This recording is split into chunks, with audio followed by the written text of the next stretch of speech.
How about instead of bickering, we figure out our next move against the Speedster and his allies? Legion of Doom has a sexual ring to it. I'm not calling them that.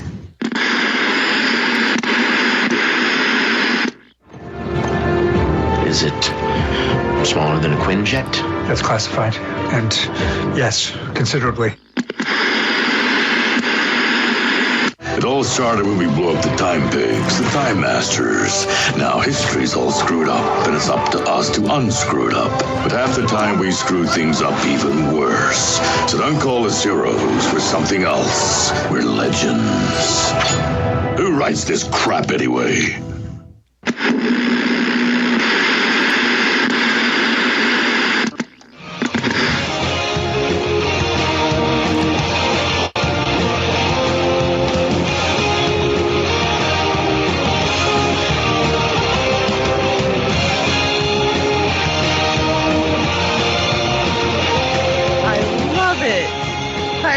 Welcome to the Zone, episode 105 for the week ending May 27, 2017. And someone has a new Constantine action figure with fire. Fire. Dun, dun, dun, dun, dun, dun, fire. Dun, dun, dun. It's very nice. Or as John himself would say, on with the show. That's right. Because this is the Matt Ryan Constantine. It is, from the poster of the show where he's holding fire in both hands. Yep. The picture. He actually has alternate hands. You can swap out the hands.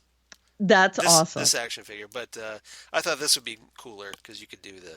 That is the picture I used in our logo. Yep. Exactly. For Dangerous Habits. Dangerous Habits. Yep. Mm-hmm. Yep. So a little flashback. I like it. Yeah. That's awesome. I got to get me one of them. Yeah, it's pretty cool. So, I ordered it through my comic book store. I thought he had his middle finger up for a minute. Oh. Until I realized it was Well, it's fire. Just... Because you're in a tiny little box up here. Yeah, I'm in... You're tiny. I'm tiny. Oh, no minding. I'm in a tiny box. Hello, everybody. Welcome to Phantom Zone. Episode 105. For the week ending May 27th, 2017. I said that already. I'm saying it again. Okay, so we're going to talk about... We're doing an A and a B again this week because we have 7 shows. Is it 7? 7. 7. We're down 1. Yay! That's right. And we're going to be down even more after this week. That's right. We're going to be discussing Supergirl 222, Gotham 319, Lucifer 217, The Flash 323, iZombie 308, Arrow 523, and Iron Fist 109. Supergirl being the finale, The Flash also being the finale, and Arrow being the finale. Lots of finales. So this is a big Justina week. That's right. All the DC shows are wrapping up. So and again, I didn't listen to her feedback ahead of time, so we will all be hearing it for the first time when I play it later. Like brand new Justina right out of the box. I like doing that, honestly. I think it's cool to listen to it the first time when I play it. It's a surprise. That's right. Yep. I just clean it up. That's all I do. And then I play it here. So in the A portion of our show, it's Supergirl, Gotham, Lucifer, and The Flash. That's a big part 1. It is. So let's hit it. Let's do. Are you in charge this week, Charles? No, you are. Okay. Unless you want me to be in charge. No, that's cool. All right. So Supergirl 222. Nevertheless, she persisted. And I'm kind of glad that's a very timely title, isn't it? It is. But I'm kind of glad they didn't go too political with it. I mean, they did, but they didn't. Right. It is about like immigration and things of that nature, but they didn't like hit you over the head with it in the finale. It was more about the villain being defeated, which was very cool. As it should be. Right. So this was teleplayed by Robert Rovner and Caitlin Parrish. Awesome. Directed by Glenn Winter, who typically directs the big episodes of the DC TV shows on the CW. Right. The first episode of the season, the last episode of the season, crossovers, things like that. Yeah, or big, just big, mega, like the Invasion crossovers. Right. stuff like that. And obviously, this was a big special effects heavy episode. It was. And Robert Rovner is a really great writer on their stable of writers. Right. I think, at least. So, although this episode is not one of his best, in my opinion. It was a good episode. I like this one. Spoilers. I like this one a little bit more than Karen did. Yeah. There were some issues with it for me. But, we'll get into that. No, I don't know that they're big enough for me to really mention. It was a good episode. Okay. Okay, so A story, Monster-in-Law. B story, Get the Lead Out. C story, You've got lead on you. Yeah, there you go. To do a little Shaun of the Dead reset. C story, Long May She Reign. Yep. And I have a couple of mentions, which are She Owes Him a New Robot and Cat Knows. Okay. So there was a little mention there in the Fortress of Solitude that Clark... Meanwhile, in the Fortress of Solitude... Yeah, is not very happy that Kara killed his robot. Yeah, Kellex. Right. I mean, granted, he could just rebuild it, but... Yeah. He says, this would be a lot easier if we had Kellex, and Supergirl says, yeah, sorry about that. And he says, you owe me a new robot. Not cool. So I thought at least it was good that they picked that up for continuity's sake, that Kellex wasn't there. And then we confirmed something that we knew all along, and not just you and me, but a lot of people. Kat knows that Kara is Supergirl. I'm so glad they addressed that. Supergirl. Me too. It's finally addressed that thing that's been bugging me for a long time, because it would be an insult to everyone's intelligence that Kat doesn't know. Right. And I was quite sure that she knew. Honestly, it was a no-brainer for me that she knew. Right. I just thought that she was not saying it because it was better that she pretends she doesn't know. But I'm glad they admitted it. Yeah. Yeah. And it's something that she still is keeping from Kara that she knows. So Kara isn't distracted by the fact that Kat knows. Although, I think that's better. Well, why is Kat calling Kara Kira again all of a sudden? It's just a thing she has. I thought she graduated. I thought she was finished with that. But it's kind of an endearment now. It's funny. So hand wave. I thought it was like, oh, I respect you now, so therefore I'm going to call you by your real name. She already knows that she respects her, and she said the good things out loud. Right. So that's fine. All right. So Monster-in-Law. Rhea is still causing huge trouble at the beginning of the episode. And she brought out Clark. Yep. Kal-El under her spell thanks to the Silva Kryptonite. That's right. As we know, comic book readers, there are many forms of kryptonite, and each color does a different thing. Right. And this silver kryptonite causes him to see things that aren't there, hallucinate. And who thought that Zod was going to be permanent? Right. Yeah, exactly. Neither of us raised our hand. Crickets. So he hallucinated that Kara was Zod. And the reason I thought Zod wasn't going to be permanent is because the actor that was playing him wasn't a big name. He was just a guy. They teased him. Right. And to let him out of the bag like that was pretty apparent that he wasn't going to be hanging around too long, to me at least. So he fights Kara thinking that Kara's Zod. They have a knockout, drag down fight, and Kara prevails barely. That was a pretty good fight for TV. It was. It was a good fight. And so, better than some of the superhero movies we've watched. It's true. It was, but that was a really Batman, Superman. Yeah, exactly. Yeah. I actually like that fight a lot better. And Kara held her own. She did. Although I have to wonder,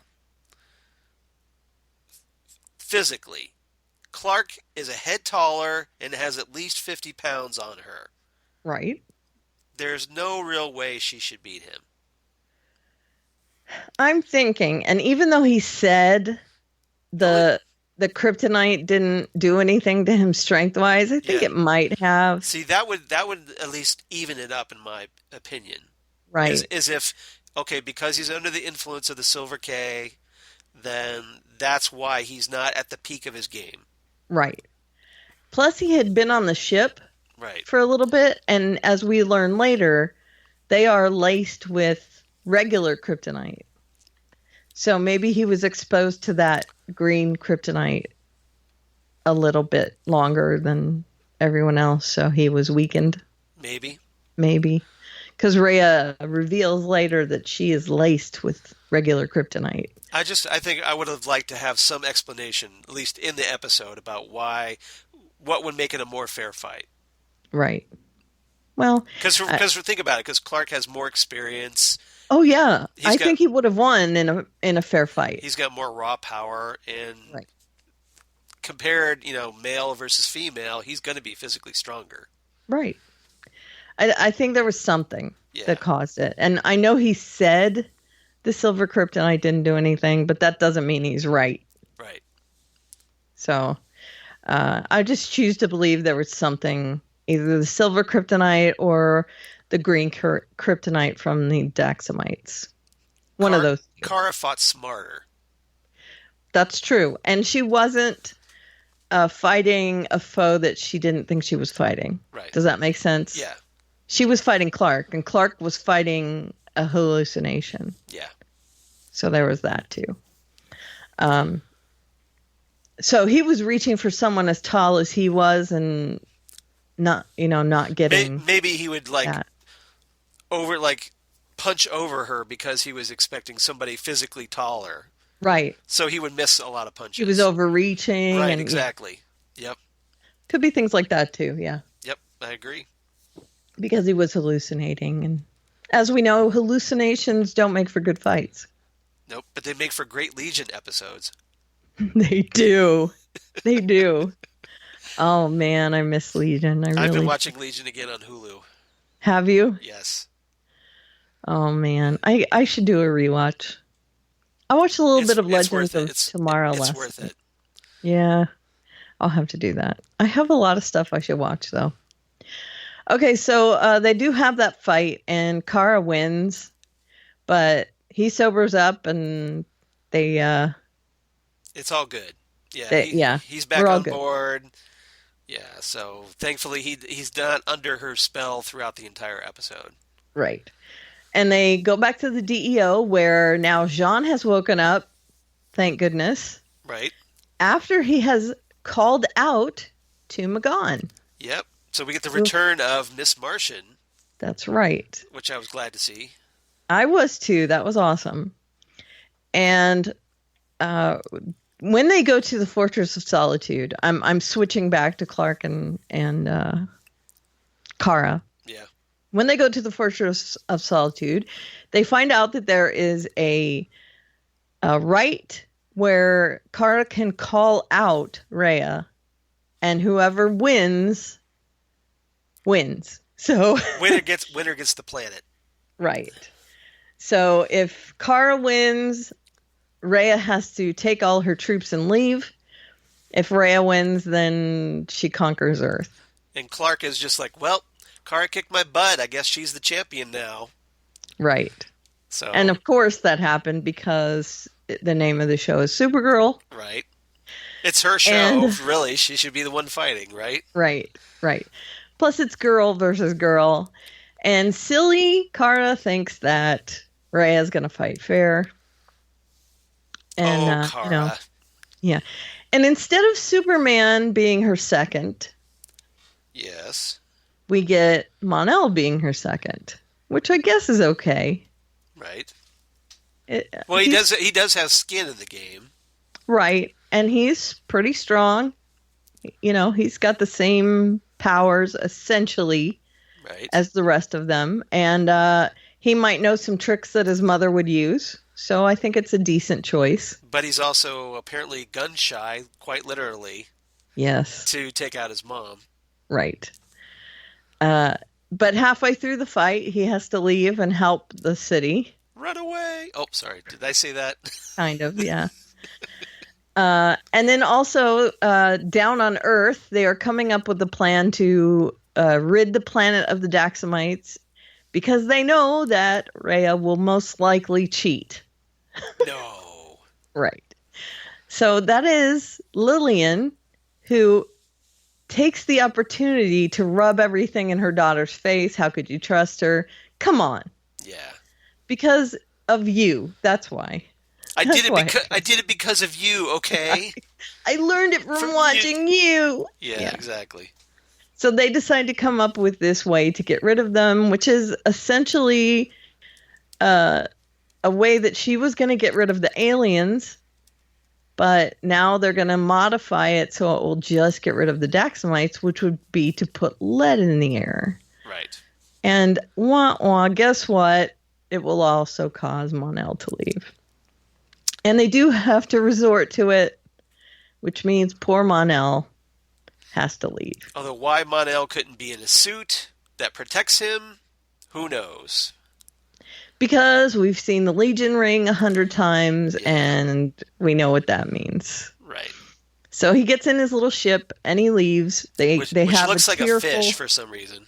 I know. It's the same ship that they use all the time. Yeah. On this show.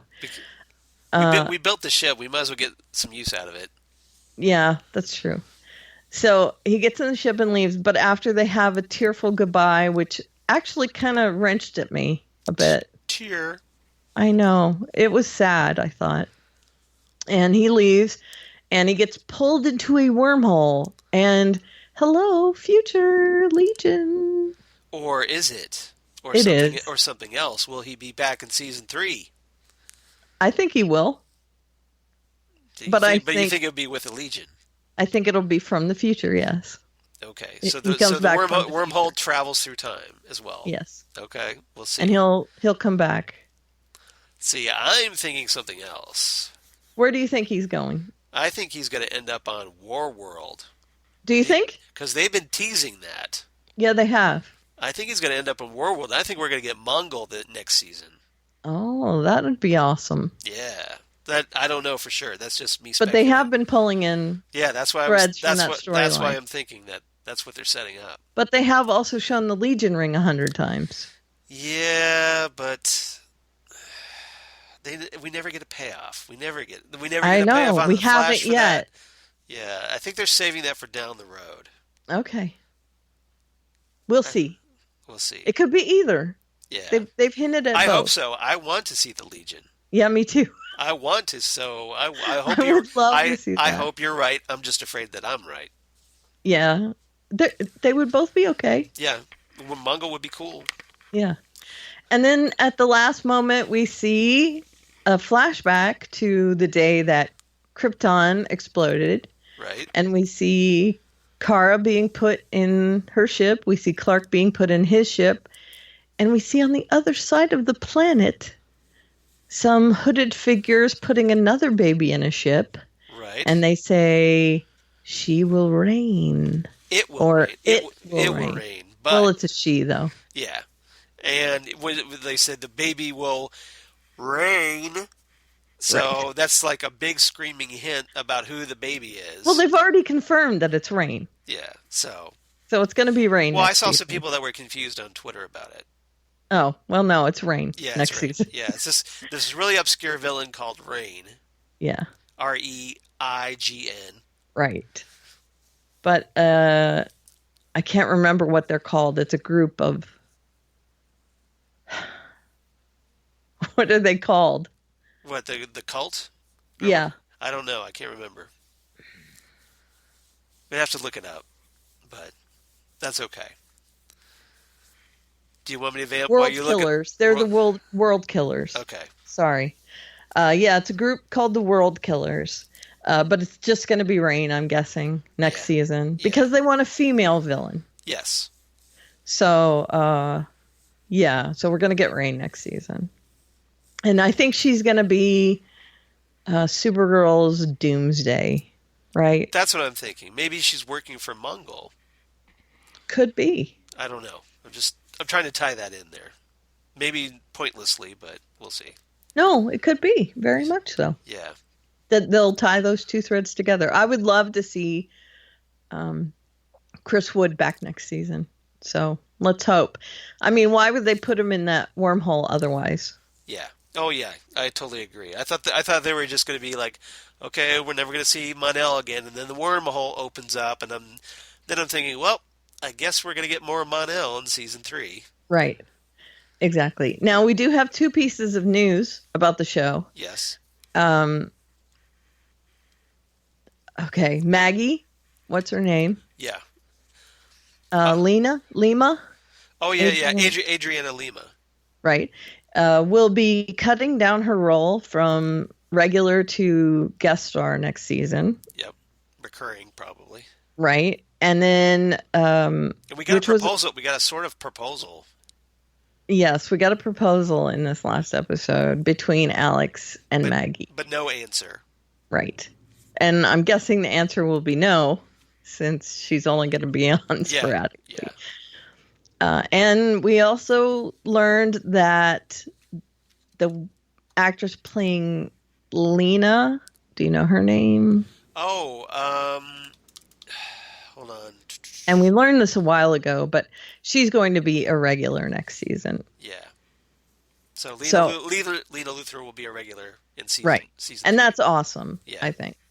And we might get Kat back for a few episodes next season. They've talked about that now, which will be awesome, I think.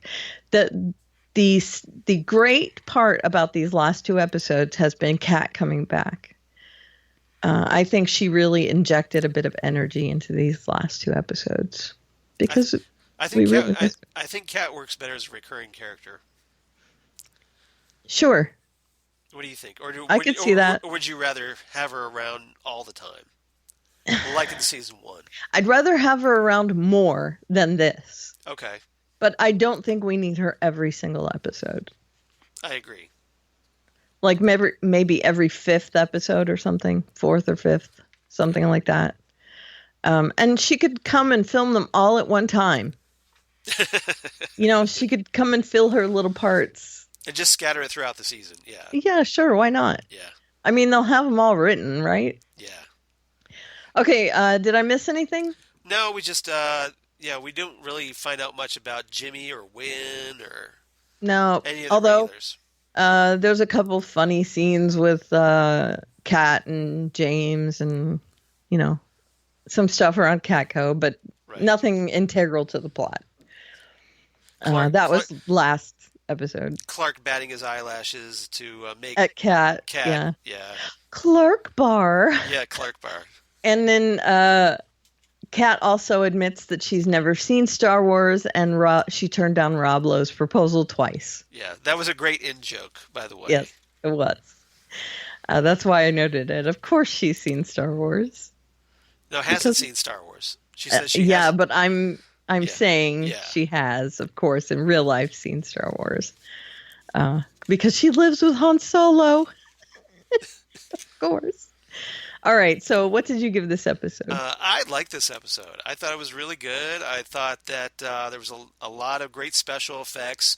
Love the throwdown between Clark and Kara, and even the fights with Rhea and Kara were good.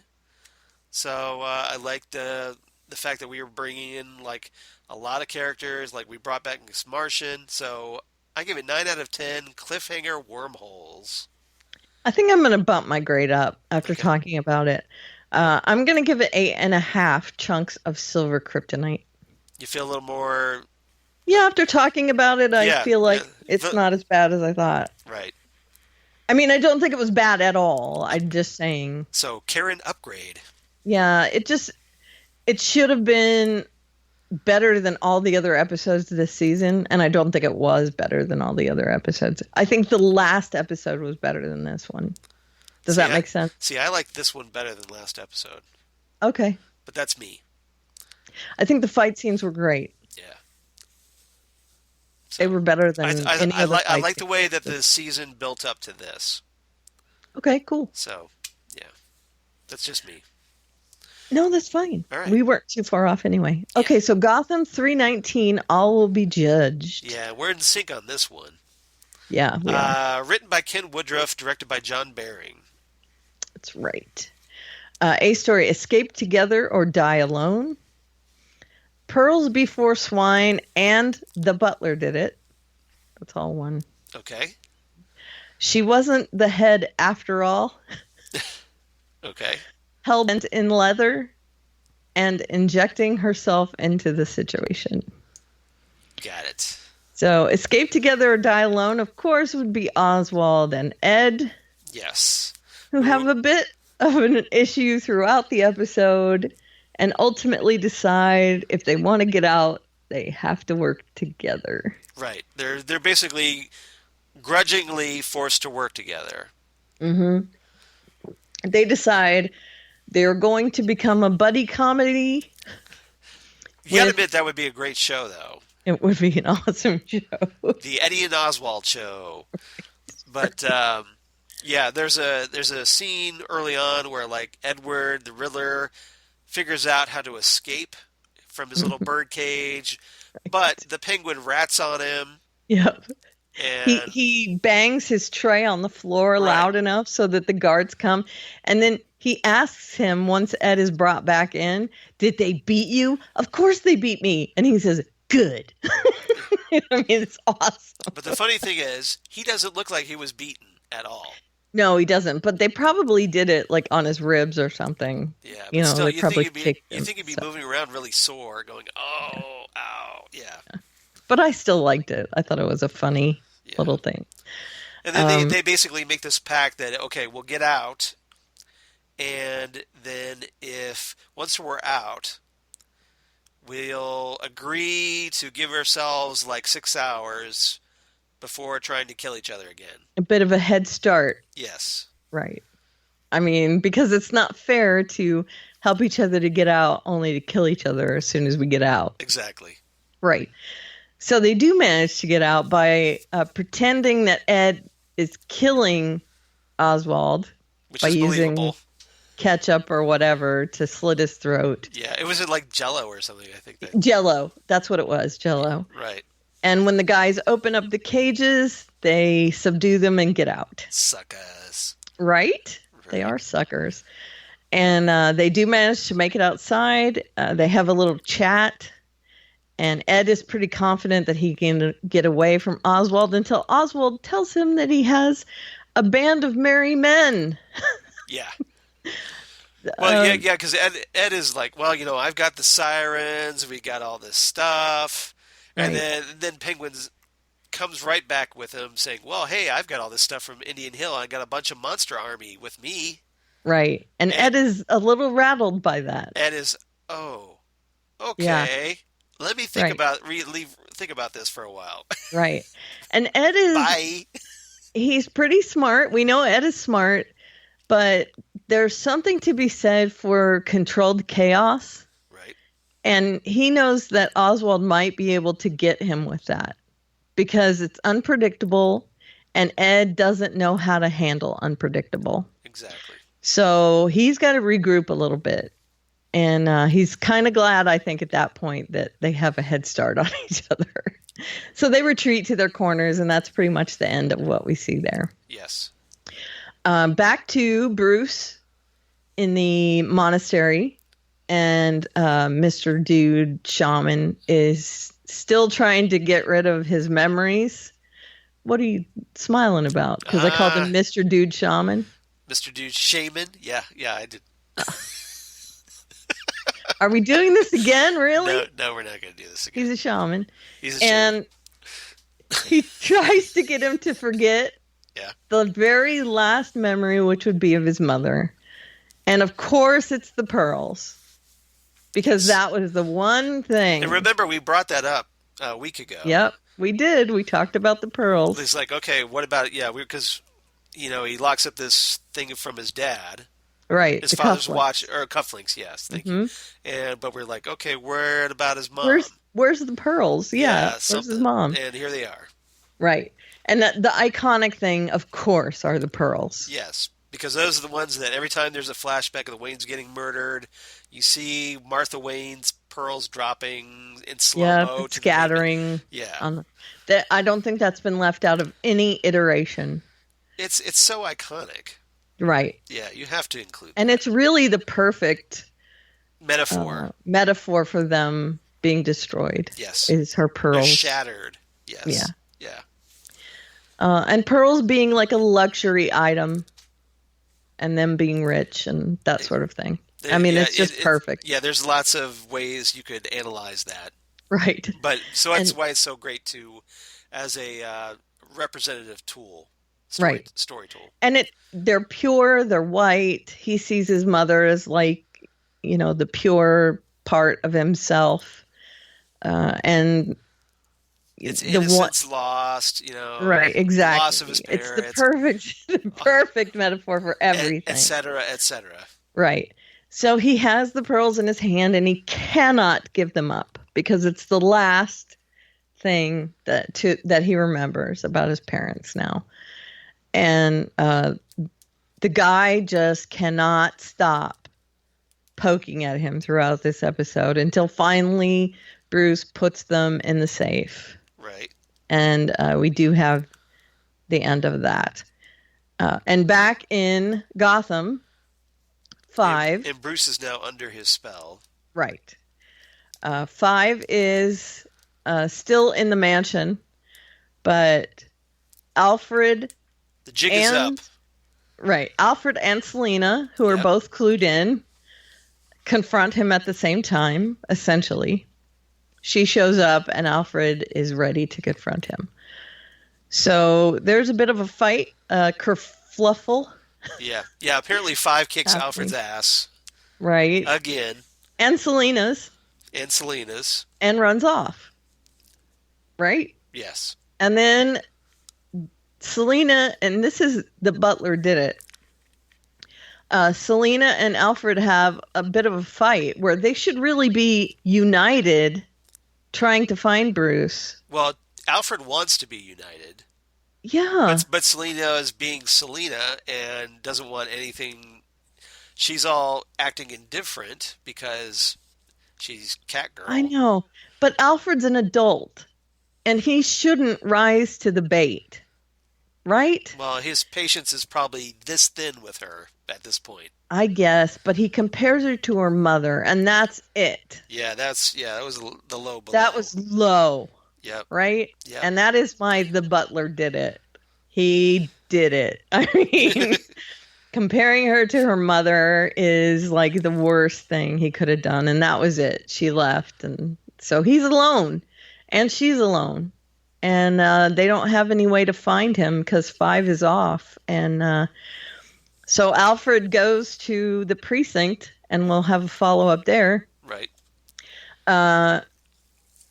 There's a lot of stuff happening in the precinct. James doesn't know that they're onto him. And Harvey and he start to devise a plan to go undercover. However, they are onto him. So Hellbent in leather is Barnes showing up. Yes. Ready to pick a fight.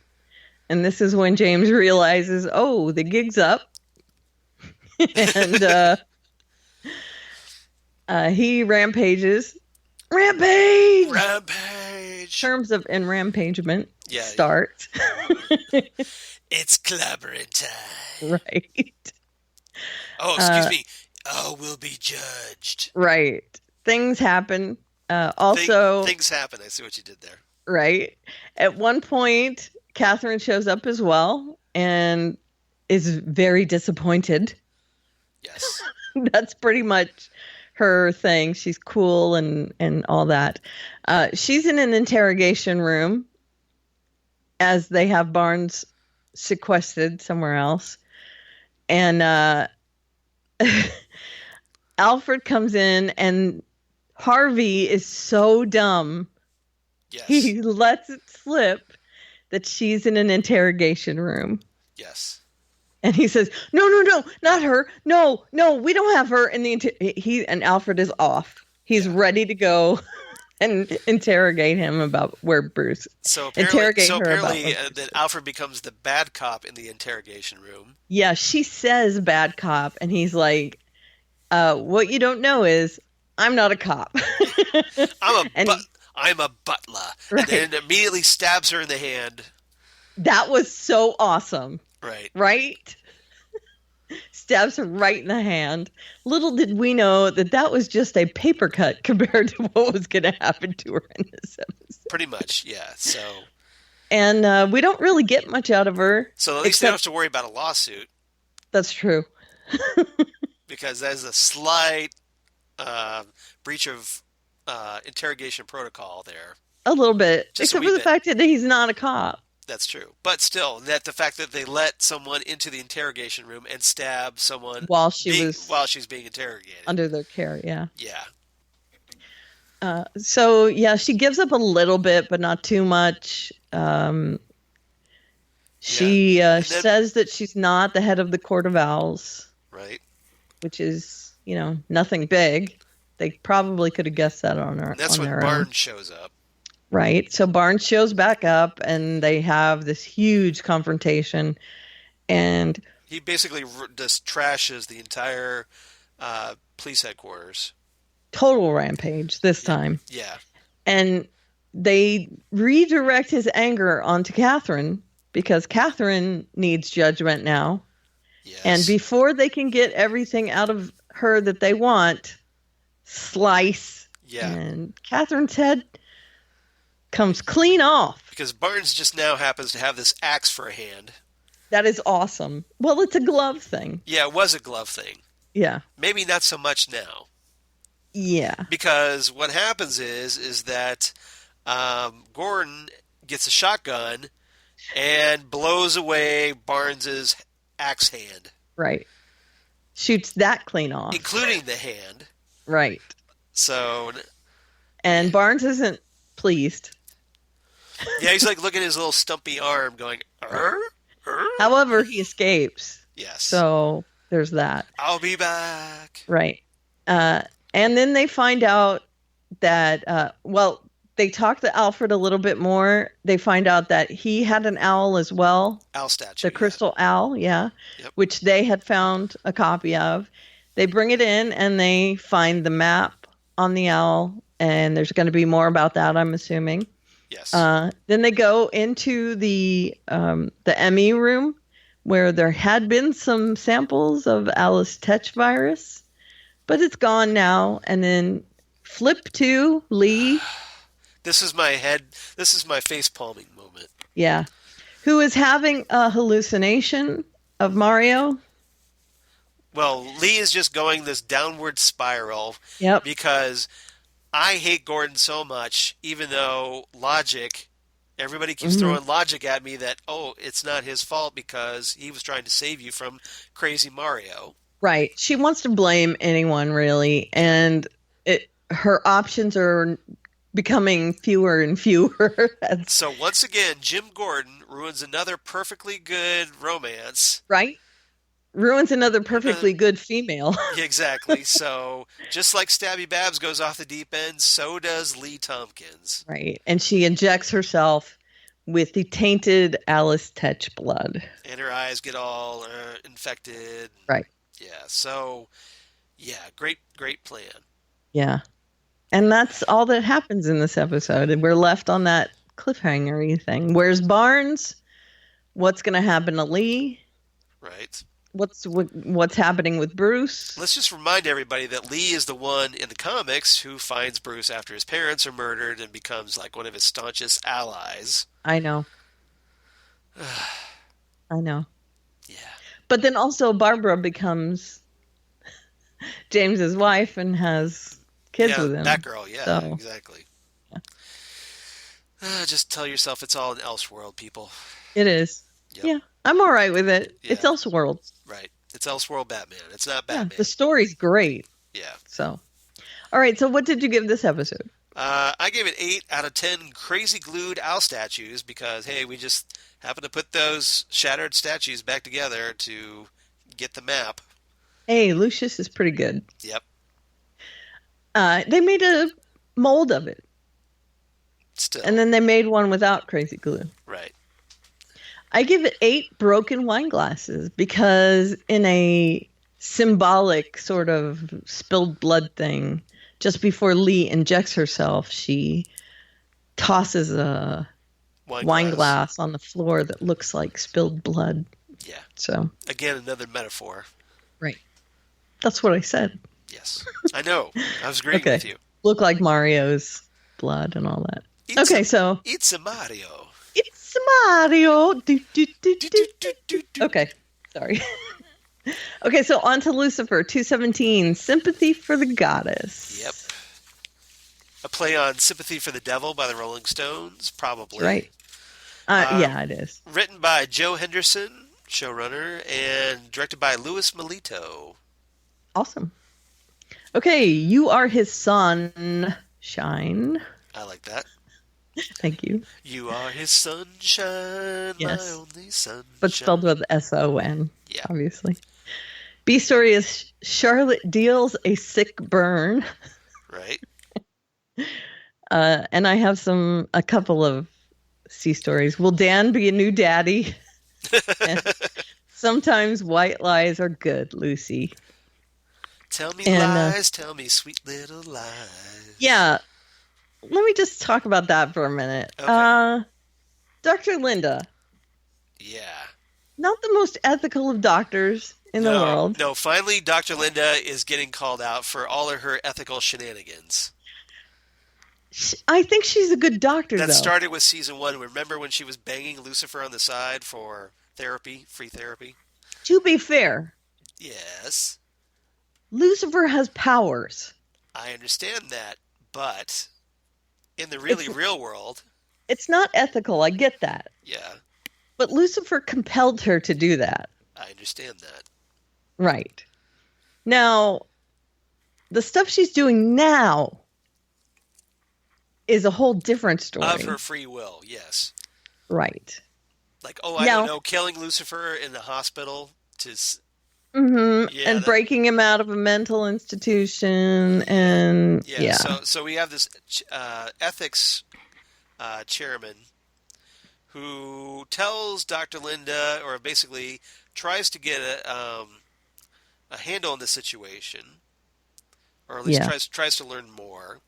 Mm-hmm. So, like Maze and Lucifer end up going to the chair's office to plead Dr. Linda's case. Right. And then Lucifer, in his brilliance, ends up spilling the beans. Well, he always tells the truth, remember? Yeah. But so he says, she's wonderful as a doctor, as a woman, as a friend, as a lover. Yep. Wait a minute. Record scratch. You've slept with your doctor? Okay, that's it. Yeah. She's out. So it's not looking good for Dr. Linda. No. And Mazikeen's not happy with Lucifer. No. Now, before we get into their fight, I have to say there is something about her not being a licensed doctor that I kind of like. Okay. Because, as we saw in this episode, she can be completely honest with them at that point. She doesn't have to dance around. That was a great moment where, Dr. Linda was so fed up and realizing that, figuring, well, I got nothing else to lose at this point. Mm-hmm. I'm going to tell Lucifer exactly what I think about him. Right. And so she lays it all out. Right. Now, of course, this is after the fight between Mazikeen and Lucifer, where they go at it outside, and I can't believe that no one was sitting there watching it. Exactly. That was my question as well. It's like, it's right there in public. All people had to just go look over and go like, oh, why is so-and-so throwing these big, like, benches, park benches or whatever? And right. Yeah. Very public. Yes. But it was an awesome fight, which I loved. And they end up going over to Linda's office afterwards, and Linda thinks that they killed someone. Yeah, Dr. is like, did you kill the ethics chair guy? Right. And of course they say, no, we beat up each other. And she does get fed up, and she says, you take advantage of her. Right. To Lucifer. And talking about Mazikeen. Right. Yes. And he finally realizes that, yes, he uses her. He says that and, she says he doesn't care about about Mazakine's feelings. Right. And this finally kind of causes a breakthrough, a real breakthrough. Yeah, he kind of takes a step back and is like, oh, right. Sorry, everyone. Sorry. And he apologizes to her. And see, this is kind of one of the things that I've been waiting for on the show is for Lucifer to actually have a breakthrough. And the reason he doesn't is because Dr. Linda dances around things and allows him to interpret his own way. So if she doesn't have a license anymore, she can just come right out and say, right. No, you're interpreting it wrong. Amenadiel hates you. She can just say it. Yeah, but to be fair, Mazikeen can say that just as easily. But he doesn't believe Mazikeen. No. He trusts Dr. Linda's opinion. Right. Right? Yeah, that's true. So, he can hire her to just hang around and give him advice, something. Like my counselor. Right. Yeah. I think that would be awesome, but I think she'll get her license back somehow. I don't know how, but well, they have this. They make a point where Mazikeen goes to the chairman to convince him to restore Linda's license. So we don't see how that happens, but we have to assume that it probably happened. Right. Yeah. We'll find out in the next episode. Probably the Mazikeen's little blade things are probably in play. Now, one of the things I did dig about this episode was when she walks into Dr. Linda's office and she's flipping her little blades around, those little curve. Oh, I geek out every time she does that. Yeah, she was really cool with that. Yeah, I love that. Like she's playing with a butterfly knife. Mm-hmm. Yep. They are awesome. All right. So that's the Some White Lies Are Good. Now, this whole episode revolved around this rap label and a rapper and a bunch of other stuff that I didn't really care about. Right. Yeah, it doesn't matter. Right. However, it dealt with Charlotte having an actual client. Yes. So we know that she is trying to actually be Charlotte in some way, which is refreshing. She gets in the middle of this case, and it looks like she's kind of trying to bond with Lucifer through this because she won't just introduce Chloe to the case and then leave. She wants to be a part of the investigation. Well, we find out that we know she has her own interests. Well, yeah, but she's mostly looking out for herself, though. Yeah, okay. Don't you think there's a little bit where she kind of wants to be with Lucifer? No. You don't think so? No. All right. I don't. Okay. I think Charlotte is looking out for herself because she realizes she's breaking down. Yeah, well, yeah. There's that whole she's got light her coming agenda. out of her Now, thing. she might, once she gets patched up and realizes she's safe, then she might start trying to care about Lucifer again. Yeah. But right now, her whole goal is to preserve herself. Right. So she gets a key, and they find a book. Yep. From that key that is in the safe deposit box. Right. That is in Sumerian. And Lucifer doesn't know Sumerian, but hey, Amenadiel does. Right. So he reads the book, and it says something about needing a key. Yes. And they don't know what the key is. And, of course, it says the key was given to his favorite son, God's favorite son.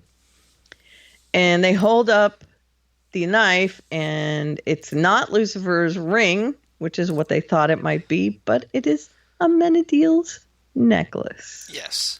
Which means Amenadiel is his favorite son. Yeah, it starts gravitating toward the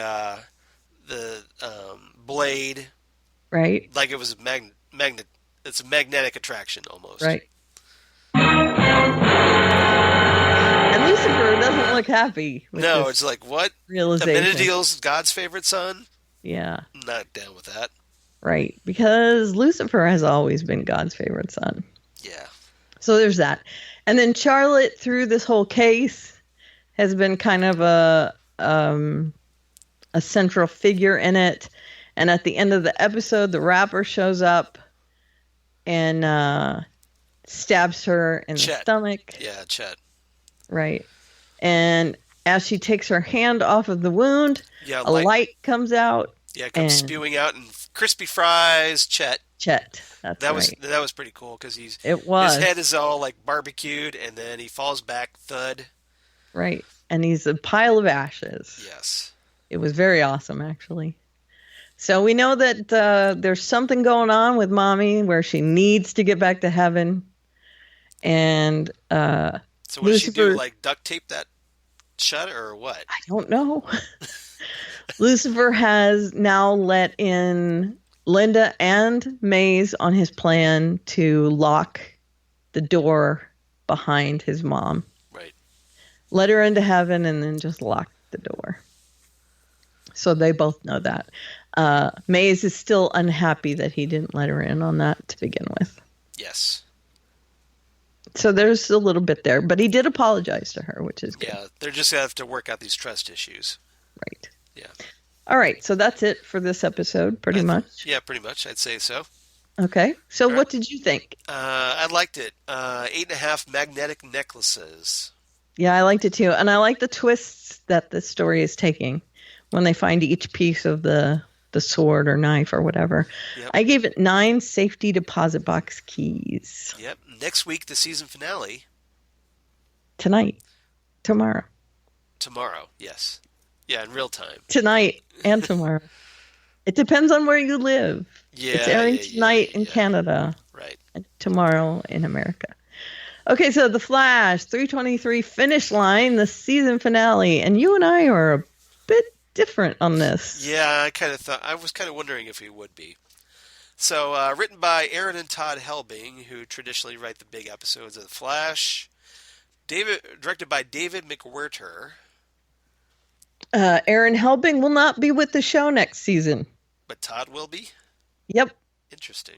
He announced his departure this last week. Okay. Okay, so A story, Shades of Glee.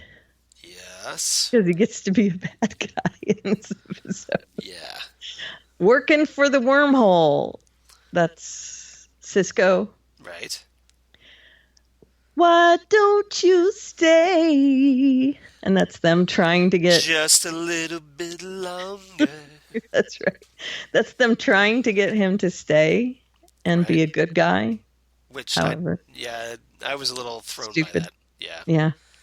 And sole occupant would be, of course, the Speed Force needing someone. Yes. Dumbest thing ever. Yeah. Really? Well, but we've been through that, though. Yeah. Right, and it's been dumb every time. It's been dumb every time, yes. Yeah. Yeah. Well, it's just basically... not how the Speed Force works. No, but it's how they're writing it so that we can justify, like, the summer off. Okay, whatever. Yeah, we're just gonna like bench Barry in the Speed Force for a few months, and then... Okay, let's talk about this, by the way. Okay, so they do, at the end of the episode... We're gonna just dive right into the ending. Yes. Well, we'll talk about the rest of it in a minute. Okay. I want to talk about this for a second. Okay.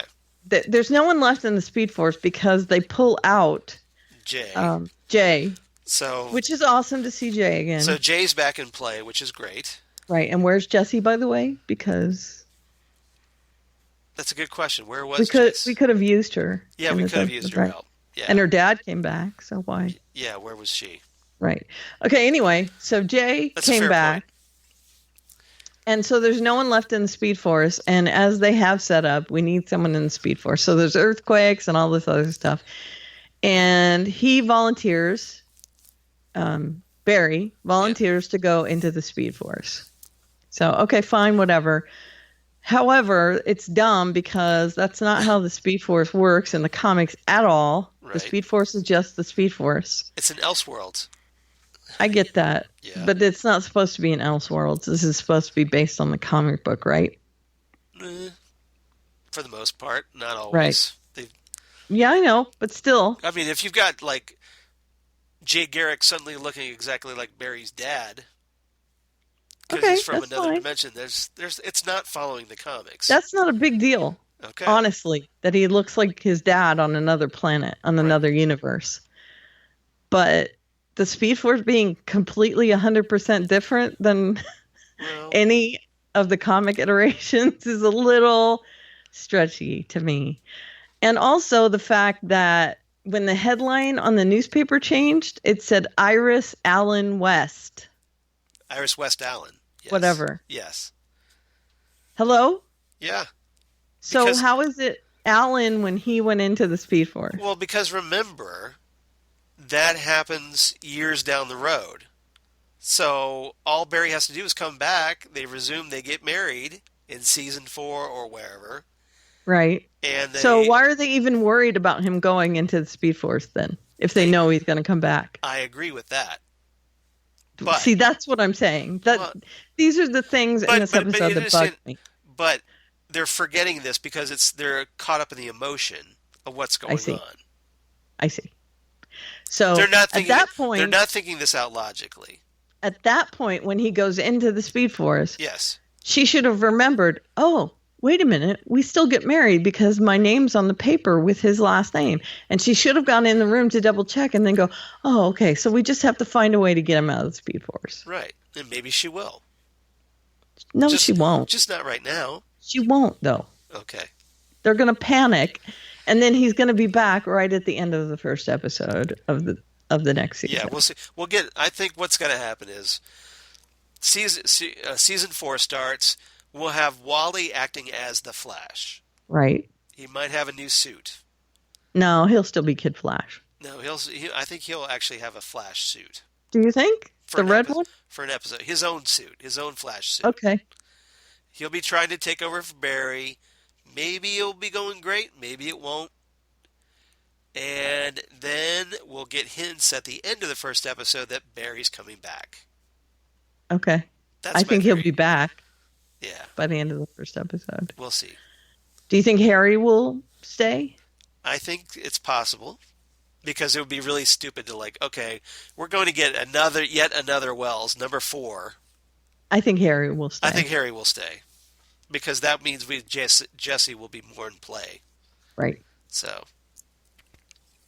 I thought it was really dumb. And I should acknowledge that, rest in peace, my HR is abracadabra theory.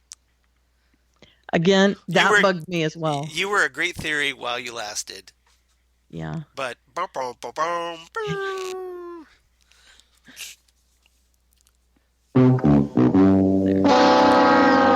bugged me as well because that was a perfect setup for that. I can own it. I'm willing to own that, but I know. Yeah. It was a better story than what you got. What it was. So you liked my theory better than I did. Well, hey, I'm available to write for the show. Just saying. There was also a plot hole in that when they switched bodies with the holographic thing. Yeah.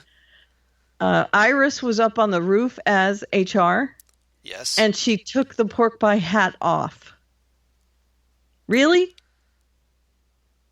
The holographic hat can come off? Really? Maybe she was... Well, it wasn't a hologram. There was a matter transformer. So she physically became HR. He physically became Iris. Okay. That was a matter transformer. Okay. So they swapped again? So they swapped and she took his hat and so to make that. Yeah, so that was legit. All right. It wasn't a hologram. Yes. Okay, still dumb. It wasn't just a disguise that suddenly fired away. Okay. Yeah. That's I'm glad that Iris didn't die. I like that I like the twist of that. I like that that they it was a clever way to keep Iris alive. Right. And although it did wreck my abracadabra theory, so yeah, it sure did. Little mixed feelings about it, but I thought it was a clever twist. So I'm willing to overlook that. Yeah, me too. Although it's sad because Tracy and he had just found each other, and that's sad. Yeah. Yeah, it was. And now Tracy starts off, if she's going to take over for Caitlin now, presumably.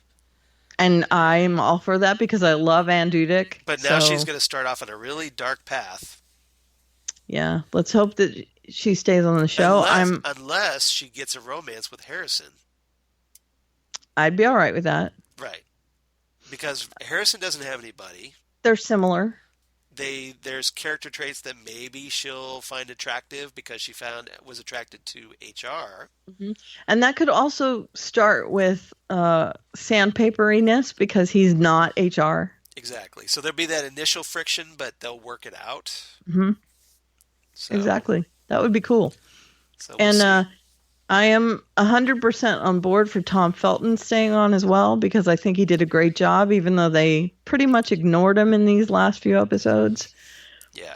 But his whole purpose was, I made a cure, and Caitlin's like, well, great. I'm not going to take it.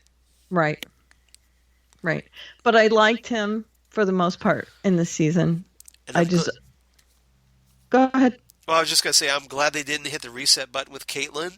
I'm glad I'm glad she's gonna try and stay Killer Frost for a while because she's much more interesting that way. Agreed. Although she's not Killer Frost, she's Helpful Frost. We'll see. Right now. We'll see. Yeah. So there's that. Okay, and she's Morning Dew Frost. Is that what she is? No, just... Barry 2. Yes. The bad berry. The emo berry. Yeah. Burnt berry. Crispy berry. Freddy Krueger berry. Right. When he finds out he didn't actually kill Iris and he didn't change the timeline,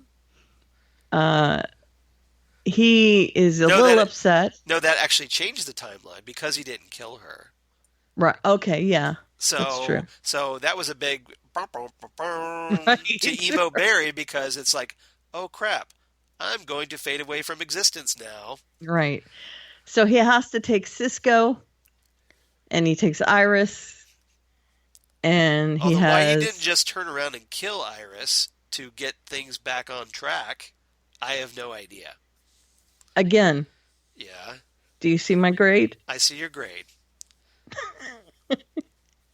So many bad things in this episode for me. Okay, so he takes them hostage, and he has Caitlin as well. Right. There in his lair that looks like a warehouse from Arrow.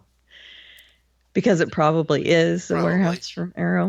Probably. And he forces Cisco to work on the gun.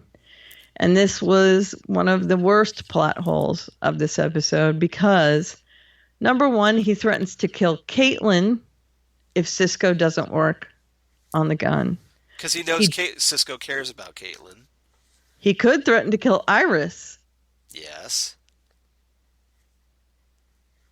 Which would be more compelling, I would think. Because Iris hasn't turned into a supervillain. But Cisco cares more about Caitlin than he does Iris. Who cares? Caitlin has turned on them. Right? Right. Okay. And he would do anything. But he's trying to motivate Cisco, and he feels that killing Caitlin would motivate him more than killing Iris. Yeah, okay. I get that. But I'm just saying, you would think that maybe killing Iris would kind of motivate him a little bit more. And then he depends on him to make these modifications correctly. Right. But of course Cisco is not going to make them the right way. How will Barry know that? Well, to be fair, let's say Emo Barry is not playing with a full deck after spending all that time in the Speed Force. Okay, but Caitlin is. Caitlin is, but she's also emotionally compromised because, remember, she becomes evil when she becomes Killer Frost. Right. So, who knows? Okay. I just think it's stupid that he thinks Cisco's going to actually do what he wants. Yeah. Okay, so there's that. He was very trusting. Yes, too trusting. Yep. And Barry calls him in and says, hey, you can stay here. It's cool. You can be part of our clan. You could be another speedster. Now, this is what dropped my grade from a 10 to a 9 because... This was so dumb. I agree with you on this one because, it made no sense for, say, Emo Barry tried to kill Iris like maybe 10 minutes ago. And Right. here Barry is bringing Emo Barry in to Star Labs where everybody is. Right. Like, oh, hey, we're just trying to set him on the right path. Without protection or anything. Yeah, exactly. And not only that, but Cisco and Caitlin are still back at his lab. Yeah. Right? I mean, he's got Iris back, but still. That frustrated me. Yeah. That I will give you. He's telling Barry all this stuff. Hey, we'll take you. And of course, Emo Barry brings up the things that I would bring up. Well, where am I going to live? Am I going to bunk with Wally? Yeah. Am I going to, and I remember singing to Iris and proposing and, of course you do, because you're Barry, just like he's Barry. Which one of you is going to marry Iris? Which one of you is going to live in that house? Which one of you? And Barry, of course, goes, we'll work it out. No. This was never an option, and it's stupid of you to think it was an option. And I'm thinking to myself, this is the dumbest storyline of all times. All times. Yes. Well, don't you think it was dumb? I don't think it's dumb as some of the stuff we've seen on Arrow. That is true, but I expect more from Flash than this. Okay. I really do. So, okay, there's that. And of course he doesn't believe it. So they go out. He's going to use the gun in order to fracture himself all through time, which was something that I was like, what? Yeah. What does this plan mean? Well, his whole thing is like, if I scatter myself across time, then I can't be erased from existence. But how is he living fractured through time? Well, these little, like, splitters. Have you ever watched the Doctor Who episode, The Name of the Doctor? I'm sure I have. Where Clara scatters herself across time and space. Okay, She splinters herself. Well, essentially, okay. that's what he's doing here. Yeah, so that I don't get it. He doesn't want to live the way he is now. Why would he want to live 100 different places? Because he's so desperate to stay alive. I guess. And again, he's not playing with a full deck. Yeah. Again, not a good excuse. Well, so saying. Cisco, of course, modifies the gun. He's not the only supervillain with a really bad plan. Right. Okay. Yeah, but this is the season finale. I get it. Okay. So Cisco modifies the gun, but of course, he is not to be trusted because he's the good guy. Yeah. He's not going to modify the gun the way that Emo Flash wants him to modify it. So he modifies the gun the wrong way, and it doesn't work the way he wants it to work. Also, Gypsy feels him and comes to help. So there's this fight with everybody, which is kind of awesome. I like the fight with everybody. Kind of awesome? That was pretty awesome. Yeah. Because you had Barry, Wally, and Jay teaming up against Savitar, which was awesome. Why was Jesse not there again? That would have been that would have made it more awesome. I agree. Right. I agree. But it wasn't like a deal breaker. Right, I guess. Yeah. And Cisco and Gypsy were teaming up against Caitlin. Right. So that was cool. Hmm. That fight was very cool. Yeah. I do admit it. So. And the one part that really impressed me was Barry flying through the back of the suit and pushing Emo Barry out. Yeah, he basically vibrated through Savitar's suit, shoved Savitar through the suit, then shattered it from the inside. Right. So there's after he turned it red and kind of beat up on Emo Barry a little bit. Now, I was kind of wondering, well, why isn't it yellow? Because Barry's Speed Force Lightning is yellow. His suit's red, though, so they wanted to make his again. Yeah, because Savitar's lightning was blue, so Barry's is yellow. It should have been. It should have been yellow. I agree. So yeah, it looked weird red to me. I think it was just trying to look cooler red than yellow. Right. But right. It should have been yellow. It should have been yellow. Yes, I agree. Or orangey. Something. If they wanted to. Combine the two. Yeah. Now that was cool. And my first thought was, why didn't he do that 8 weeks ago? Maybe he just now thought of it. Really? To vibrate through something? Okay. Again, something else that he's shrugging his shoulders, guys. I am shrugging my shoulders. Yeah. Okay. So there's that. Am I missing anything else? Yes. Okay, what? So the Speed Force manifests once again as Barry's mom. Right. And it basically calls out to Barry. Right. And Barry says he's going to go in. And we kind of got the hint that it was going to do that earlier in the season when Barry was in the Speed Force. Right. So yeah, we get the return of sort of Barry's mom as the Speed Force. The Speed Force ghost. As Nora Allen. Right. And so obviously that's the best way for Barry to be enticed into the Speed Force. And yeah, there's a tearful goodbye to Iris, and then he walks into the Speed Force. And the reason he does this is because without Jay, the Speed Force in this continuity causes all kinds of dogs and cats living together, mass hysteria. Mass hysteria, yeah. With like storms and whatnot. Earthquakes. Yeah, exactly. Yeah. So in order to stabilize the Speed Force, Barry enters it. So dumb. That's all I can say. So dumb. Yeah, I know. Yeah. So he goes into the Speed Force, and all is well, except for Barry is stuck in the Speed Force. Yeah, so they got to figure out something. Season 4, how's he going to come back? Right. What goes in to get Barry out? Right. Yeah. Yeah. So. Whatever. Yeah. So what did you give this episode? You liked it. I did like it, but, you kind of maybe have talked me down a half a point. No, it's okay. No, you don't have to go down half a point at all. I might go down half a point after talking about this. You don't have to. Just like I talked to you up a point, half a point, I think you're talking me down half a point. There were some stupid things in this episode. That's all I'm saying. I just thought it was cool. It was cool. There were some cool parts to this episode. I agree with you. The fight was awesome. Right. So I'm going to give it 8.5. Shattered Savitar suits. All right. You don't have to. I'm just letting you know. That's okay. And I didn't like it at all. I gave it 7.5 restored bylines. Yeah. I was so disappointed because it was the finale. I think I would have given it a higher grade if it wasn't the finale, to be honest. So I expect more. That's all. Okay. I think I was just more forgiving than you were. You were, I think.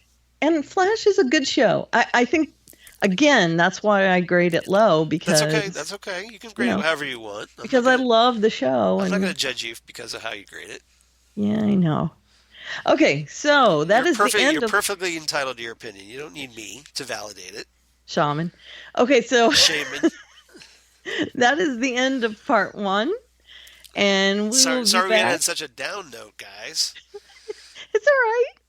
We will be back with part 2 in uno momento. Bye, everyone.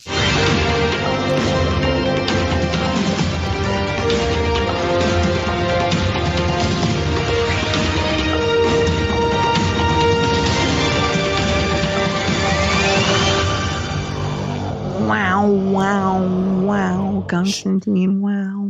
Shaman.